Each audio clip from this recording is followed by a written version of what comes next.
Hey everybody, Russ W. Oker, Go Hills TV, powered by JBS. And a Tumble Job Corps Warrior win tonight, our 27th of the year for your number 6 Indian Hills Warriors. And, well, nobody said it would be easy. 87-84, Coach Hank joining me now in our postgame along with Truth Harris. And, Truth, I'll start with you. Those got to be, they're hard on us as fans. I feel like as a player you don't get as nervous because you have some control, but they got to be kind of fun to play in a game like that. Yeah, it's always fun to play in a game like that. Just the atmosphere and, it's just something you look forward to in the game. Well, we knew we were up by 17 at half. I'm sure the message in the locker room was very clear that that's too good of a basketball team to think they're going to go away, and they certainly didn't. And that's a good team. Yeah, they're a really good team, and that definitely was the message, just to keep on fighting, keep on playing hard. Don't let up just because of the lead, and we stuck to it, and we play hard, and we play hard to the end. All right, Coach, obviously you want these kind of games. You want to be tested. You want to be challenged. You're going into the postseason now coming off this big win. That makes us, I believe, 8-2 against ranked teams this year. Russ, you think I want these type of games? You think that's just a statement?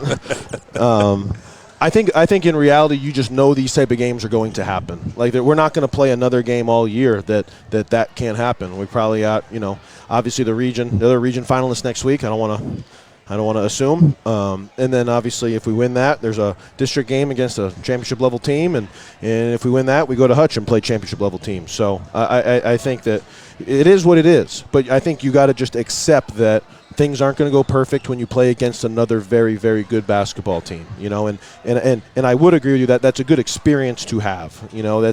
I think our last 6 or 7 wins have been double-digit wins. So it's a good experience for us to know that even when things go wrong, we can still win the game. I mean, we allowed offensive rebounds there, obviously a big issue. We missed some free throws down. Shot it well off of the line through for the game, but missed some late in the game that could have closed it. We made some mistakes that you really don't want to make in late situation games. And no doubt, you got to try not to make those mistakes, but you really can't let down when you do, because the best teams, they win in imperfect situations. Like, it's not like, okay, we have to figure out how to play perfect. That's not going to happen because the other team's trying to win too. More or less, we've got to stick together and make sure we're on to the next play a little bit faster than we were a little bit in the second half. So that's what we can learn from, and I would agree it would be a good experience for this group moving forward to know that can happen and we can still beat a top 10 team in the country. Their guy had, 36, I think, young man Ethan Pickett. He's a good player. Good player, averages 8. Was it anything that we weren't doing, or was it just one of those nights where the kid wouldn't miss? He made 10 threes on the season going into that game and made 6 for 8 tonight. So I don't know. That's pretty impressive. We had him pegged as a driver, and he threw in 6 for 8 from 3. When something like that happens, you got to adjust a little bit, and then his confidence got going, and he made some difficult ones late in the game. The last one he made, I think Truth was on him. Truth played perfect defense. There's nothing else you can do. But obviously when a really good player gets going and their confidence gets up, good things can happen. So just a credit to them. Ethan was actually on my team at a little summer event this year, so I know him personally, and he's a great kid, and I'm sure he was very, very motivated to play that game. But he's he's already signed at UIC. He's going to play in the Missouri Valley next year. We knew he was a very good player. We just didn't think he'd make 6 threes. That's something he hadn't done in his career. So, obviously he's kind of, everybody on their team can shoot. He's kind of the weakest link shooting, not as a player, shooting, and he certainly proved. They probably knew that we were going to guard like that. We were very familiar with each other, so he came out playing with a lot of confidence, made some shots, and all the credit in the world to him. Truth Harris, a good night tonight. Talk a little bit about your game tonight, and I guess what you were feeling out there as far as it seemed like you were playing with a lot of confidence. I was just letting the game come to me. Just focusing on the next plays and just playing, just letting it come, and that's how I had a good night. Ryan Myers had a huge three-pointer from the corner there late in the game, and then did make 2 big free throws. Yep. Made 3 of 4 late in the ball game. Talk about that a little bit. No, and Truth made a great play to Ryan on that 3. We were up 76-72, and they do a great job switching between a 1-3-1 zone with a 6'9" kid at the top of it. And man-to-man. So we had a man play drawn up, and they came out in zone. So like the guys did a great job. Enoch and Truth did a great job at improvising and being aggressive. Enoch took a trap. You want to take the trap because if you can get it out of there, now you have 4-on-3. So when he hit Truth didn't hesitate, drove middle, hit Ryan for a shot. Ryan didn't hesitate. I thought that was a huge play. I thought that's the one that kind of put us in front for the rest of the way. Ryan, Truth, just so you know, Russ thinks that Ryan's our best free throw shooter. So it's good that, but Ryan stepped up. Obviously, Don was just a little bit off shooting tonight, and he's had probably 10 consecutive elite-level games. So I think Don felt like he was letting us down, which he's never letting us down. Just being who he is, man. Like, we wouldn't trade Don for anybody. Now, I'm not saying for Truth. We wouldn't trade Truth for anybody either. But we need Don to be Don. And I think that I think he felt he was letting us down. So it's which is not true. Which is not true at all. Don's aggressiveness is what allows Ryan to make some shots. Don's aggressiveness is what allows Truth to have one-on-one where he gets to the basket and scores. So everybody needs to continue to do their job. But I thought Ryan and Truth stepped up. I thought Devontae Hall played 8 or 9 great minutes in a stretch in the first half. I thought Kyron Oliver had a great stretch. Trevion LeBeau left it all out on the floor. He was fantastic. Ledoux, David, and Leroy, obviously at the 5, they don't get a ton of recognition, but man, we were guarding the 3-point line, and I don't know what they shot. Obviously, Pickett made threes, but other than Pickett, they shot 2 for 21 from 3, or 4 for 21 from 3. So those are the guys that we were keyed in on. We probably need to go back to the drawing board if we see those guys again. But when you do that, there's so much pressure on the 5-man protecting the rim. And it's because Leroy, Ledoux, and David do an elite job at guarding and rebounding that we're able to do that. So just a complete team effort, and certainly very happy to get the win. Well, obviously, to elaborate a little bit more with Don, he got some points in the second half, does a lot of things even when he isn't scoring. But when you can take a 17-point lead into the locker room and your leading scorer has not scored, that says, again, we go back to the depth that we have on any given night. Oliver, again, I think sparked us in the first half. It was great. We've got a lot of weapons. No, 100%, and it's, and that's what championship-level teams need to have, because I bet you when we watch the film, we'll see that their game plan was really to give – they were certainly shading Don heavy to his right hand. He really couldn't get back, and obviously, it's good for us to experience good coaching and good teams because we've got to make sure that we have some rather than, in a middle ball screen, I guess it makes sense to shade him that way. So we got to make sure that as coaches, we put Don in a little bit better situation where he can get to his strong hand and he can use all his weapons. So, but no doubt, we're a very balanced, talented team.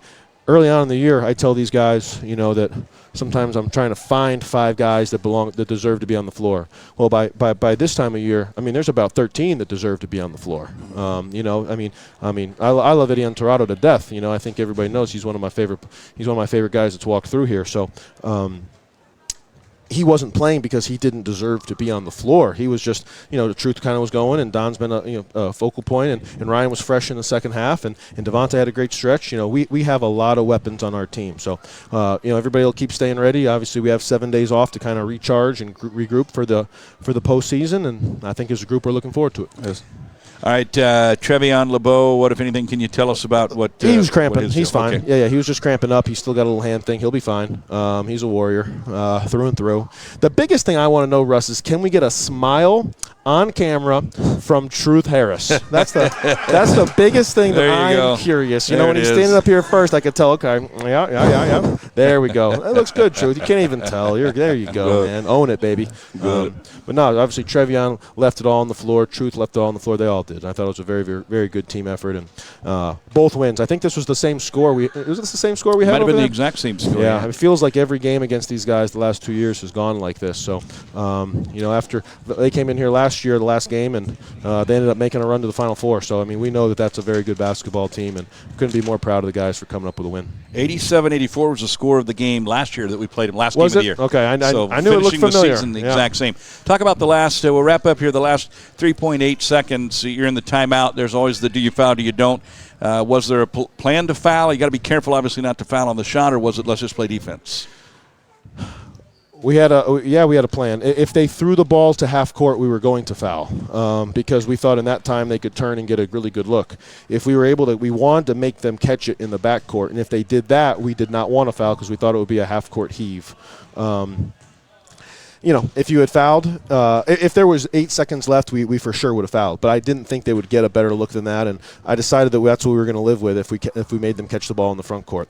I don't know if you noticed, Russ, but our defensive rebounding lacked a little something in that game. So I was slightly concerned that if we fouled, they would go to the free throw line, make the first, and then miss intentionally and get the ball and score. So I actually just kind of, if we were deciding between a backcourt shot and fouling, we wanted to live with the backcourt shot, and no doubt Kamari Wilson almost made it. But obviously it's a very difficult shot to make, and I just thought in that time, in that situation, that's what we decided to do, and these guys went out and they executed it perfectly, and if that went in, we would have gone to overtime and would have gotten that win in overtime. That was the plan. So, but no, the guys did a perfect job. Truth, Don Ryan did a perfect job keeping the ball in front, and we decided we were going to live with that heave.